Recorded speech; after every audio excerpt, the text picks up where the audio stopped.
20 अप्रैल को राजस्थान के HPCL Pachpadra oil refinery में आग लगती है। एचपीसीएल ने बताया कि ऑयल रिफाइनरी के कोर प्रोसेसर के हीट एक्सचेंजर सर्किट में हाइड्रोकार्बन लीकेज से आग लग जाती है। 2 दिन बाद एनआईए जांच में जुट जाती है टेरर एंगल से। अब टेरर एंगल कहाँ से आ गया? अगर आप पिछले 50-55 दिनों को ऑब्जर्व करें, जब से ये युद्ध शुरू हुआ है, तो इन 55 दिनों में 6 अलग अलग बड़े देशों में बड़ी बड़ी ऑयल रिफाइनरीज में आग लगने की घटनाएं रिपोर्ट की गई हैं, जो सामान्य घटनाओं की तुलना में 1800% इंक्रीमेंट को बताती है। पहली घटना होती है साउथ अमेरिका के इक्वाडोर में लार्जेस्ट पेट्रो इक्वाडोर्स एस्मेराल्डास ऑयल रिफाइनरी में आग लग जाती है। दूसरा 17 मार्च को मैक्सिको की ऑलमेका ऑयल रिफाइनरी। तीसरा 23 मार्च को अमेरिका के टेक्सास में वेलेरो पोर्ट आर्थर रिफाइनरी के डीजल हाइड्रोट्रीटर में आग लगना। अमेरिका में ही 10 अप्रैल को टेक्सास में मैराथॉन्स एल पासो रिफाइनरी में आग लगना।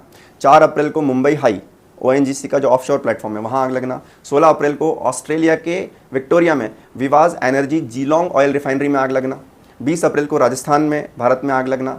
21 अप्रैल को म्यांमार के रिवर पोर्ट में 10 फ्यूल टैंकर्स में आग लग करके उनका नष्ट हो जाना। 22 अप्रैल को इराक यानी कि कल इराक के एरबिल शहर में एक ऑयल रिफाइनरी में आग लगना।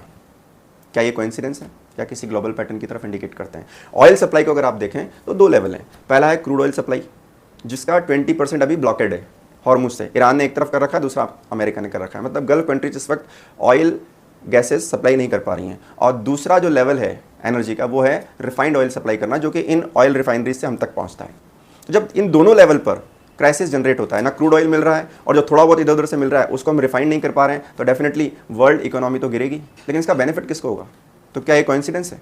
अगर आप देखें इस ग्लोबल पैटर्न को, अगर इनको सबको लिंक करें, तो कहीं ना कहीं 2 बड़े मेजर बेनिफिशियरीज के नजर आते हैं, रशिया और अमेरिका। गल्फ कंट्रीज को छोड़ दें तो वर्ल्ड में मेजर एनर्जी सप्लायर है रशिया और अमेरिका। और रशिया ने तो पिछले 50-55 दिनों में हाईएस्ट एवर प्रॉफिट बुक किया है एनर्जी सप्लाई से। जबकि यूक्रेन वॉर की वजह से यूरोपियन कंट्री ने तो बैन कर रखा था, लेकिन फिर भी अभी यूरोपियन कंट्रीज मजबूरी में ले रही हैं। और अमेरिका के पास वेनेजुएला है, वर्ल्ड्स लार्जेस्ट ऑयल रिजर्व। तो मतलब अमेरिका भी एक मेजर एनर्जी सप्लायर है। तो गल्फ कंट्रीज सप्लाई कर नहीं पा रही हैं, अमेरिका और रशिया पर डिपेंडेंसी है, तो फायदा किसको हो रहा है?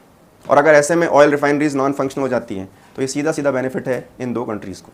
तो दोस्तों कमेंट करके मुझे बताइए, क्या ये कोइंसिडेंस है या फिर किसी सोची समझी एक स्कीम का हिस्सा है किसी पर्टिकुलर प्लेयर को फ़ायदा पहुंचाने का? और एक और इम्पॉर्टेंट एंगल है, चाइना इससे दूर कैसे है? चाइना वर्ल्ड का लार्जेस्ट ऑयल इंपोर्टर है, लेकिन चाइना की किसी भी ऑयल रिफाइनरी में 50-55 दिनों में ऐसी कोई घटना रिपोर्ट नहीं हुई है।